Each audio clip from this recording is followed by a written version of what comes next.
అందరికీ నమస్కారం. నిన్న ఏదైతే నా బర్త్డే పార్టీ జరిగిందో ఒక చిన్న ఇంట్లో పార్టీ లాగా ఒక ఫ్యామిలీ ఫంక్షన్ లాగా జరుపుకోవాలన్న ఒక ఉద్దేశంతో ఆ రిసార్ట్లో మా అమ్మా నాన్నల కోరిక మేరకు మా అమ్మా నాన్నలతో కలిసి మా ఫ్యామిలీ మెంబర్స్తో కలిసి నేను జరుపుకోవడం జరిగింది. అక్కడ మా అమ్మా నాన్న ఫ్రెండ్స్, మా ఫ్యామిలీ ఫ్రెండ్స్, మా టీమ్ మెంబర్స్ మాత్రమే ఉండడం జరిగింది. అండ్ అట్లనే లిక్కర్ ఉండడం జరిగింది, సౌండ్ సిస్టమ్ ఉండడం జరిగింది.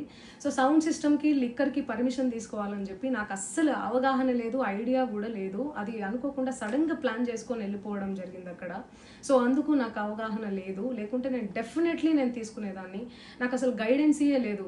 ఎవరైనా గైడ్ చేసినా కూడా నేను పర్మిషన్ తీసుకునేదాన్ని, లేకపోతే నేను ఎందుకు ఇలా తెలిసి చెయ్యను కదా.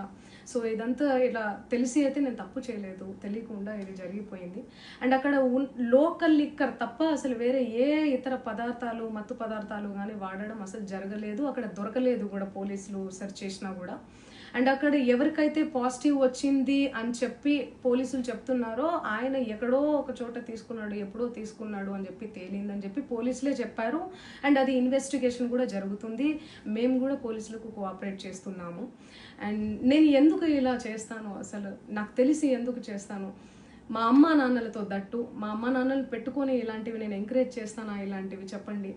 అండ్ ఒక రోల్ మోడల్గా, ఒక ఇన్స్పిరేషనల్గా ఉండాలని అనుకుంటాను, కానీ నేను ఇలా ఎందుకు నేను చేస్తాను? సో ప్లీజ్ దయచేసి మీడియా మిత్రులకు నా విన్నపం ఏంటంటే, ఆధారాలు లేని అభియోగాలు నా మీద అస్సలు మోపద్దు ప్లీజ్.